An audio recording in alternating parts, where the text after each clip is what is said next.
Hello Aries, Sun, Moon, Rising, Venus, Signs, kamusta kayo? Sana po nasa mabuti kayong kalagayan. Welcome back po sa Star Tarot. Kung bago kayo rito, welcome din kayo. Thank you for your support.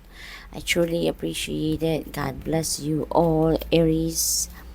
Unang mensahe po ninyo ay strength and don't let weeds and thistles cultivate in your garden, no?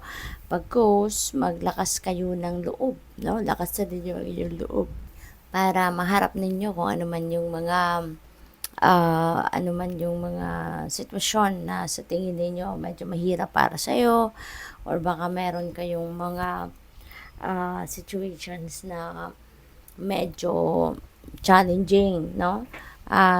Para sa inyo sa ngayon. So, kahit ano pa man yan, when you have that courage and inner strength, kaya ninyong harapin, kaya ninyong masolve, kaya ninyong mahanapan ng solusyon, no?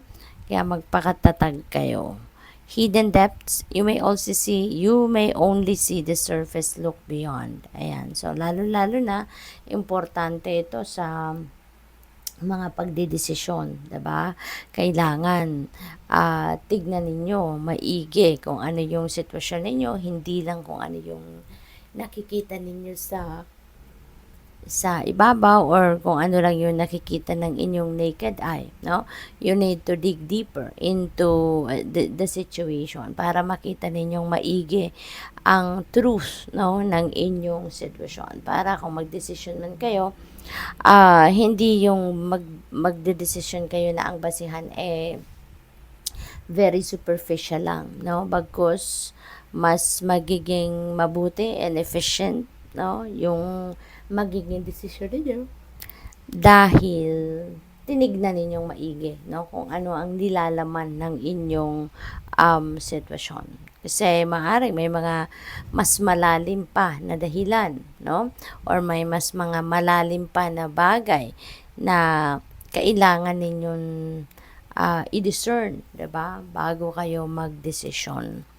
We have play among the grass and wild violets, lie undisturbed, little secrets to uncover. Ayan, Aries. So, maaaring you've been very serious about everything sa buhay ninyo. Wala na kayong panahon para mag-relax. Wala na kayong panahon para um, tawag dito, mag self-care. Wala kayong panahon to unwind, 'di ba? So, hindi balanse ang buhay. Kasi dapat lahat ng areas ng buhay natin meron tayong oras, 'di ba? Merong oras sa pag-unwind, merong oras sa pagre-relax, meron tayong oras sa love life, may oras sa pamilya, no, sa obligasyon, responsibilidad, dapat para balanse ang lahat, no? Para walang maniniglect, wala tayong hindi tayo mag-over attention doon sa kung ano man ang mga bagay-bagay. We have there, take a risk and fly. Ayan. So, siguro, mayroong opportunity sa ngayon that will require you to risk, no? So, siguro, mayroon dito mga bagong opportunity na maaaring hindi ito yung kadalasan, o hindi ito yung normal na mga bagay-bagay na pwedeng tawag dito, magbigay sa inyo ng pagkakataon to explore, 'di ba? Maybe this is totally different from what you used to do, totally different from what you normally pay attention to, no? Kaya lalabas ka dito sa inyong comfort zone. Pero ang iba sa inyo dito may embrace this, no? You're going to take risk. Siguro magkakaroon ng linaw, no? Ang isip niyo ngayon na it's about time na for you to grow. It's about time na for you to try something new, no? Ready na kayong mag-evolve dito. Kaya maaaring ito ay kukunin ninyo, no, ang pagkakataon nito at susubukan. Tignan natin kung ano pa ang mensahe para sa iyo. We have unexpected income, napakaganda. Meron kayong income na hindi inaasahan. Meron dadating na kaperahan na you've never expected, no, na makukuha ninyo or magkakaroon kayo sa ngayon. So, this is good kasi pwedeng racket ito, diba? Side hustle, kaya napakaganda. We have coffin, and so coffin is a new beginning energy that is ending as well. Meron kayong tatapusin dito na sitwasyon and you are ready to embrace, no, newness. So, pwedeng yung kung ano man yung iti-take risk ninyo, pwedeng yan yun, no?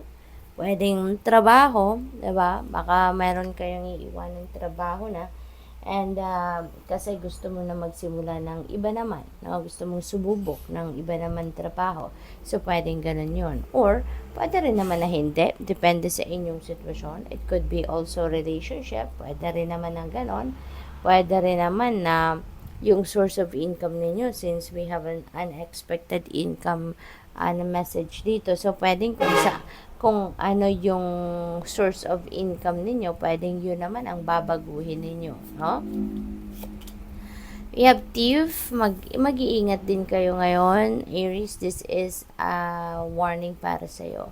You need to take care, no, of yourself as well as kailangan ninyong maging aware kayo sa mga sinishare ninyo sa ibang tao. Be aware of what you share, of the information na pwedeng binibigay ninyo sa ibang tao kasi hindi niyo alam kung sino ngayon yung inyong mapagkakatiwalaan at sino yung hindi. Okay?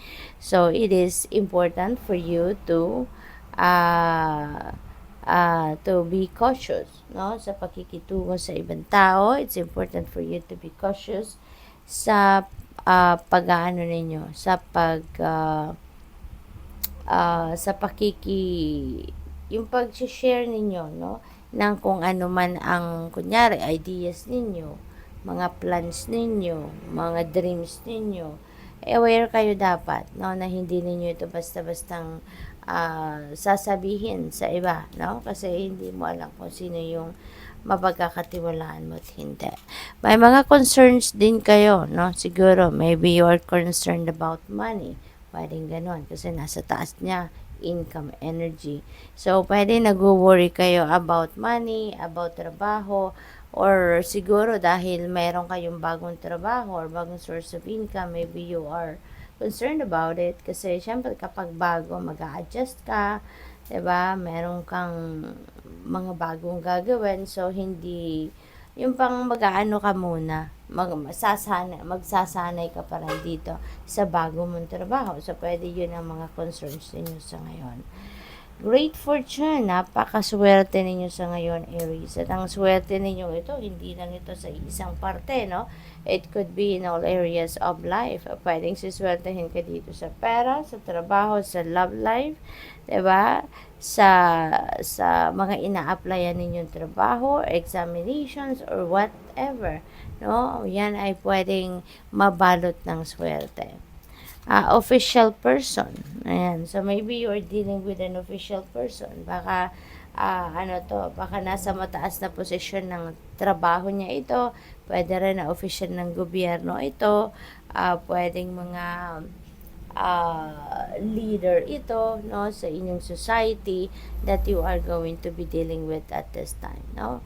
Thank you for watching. Love and light. Namaste.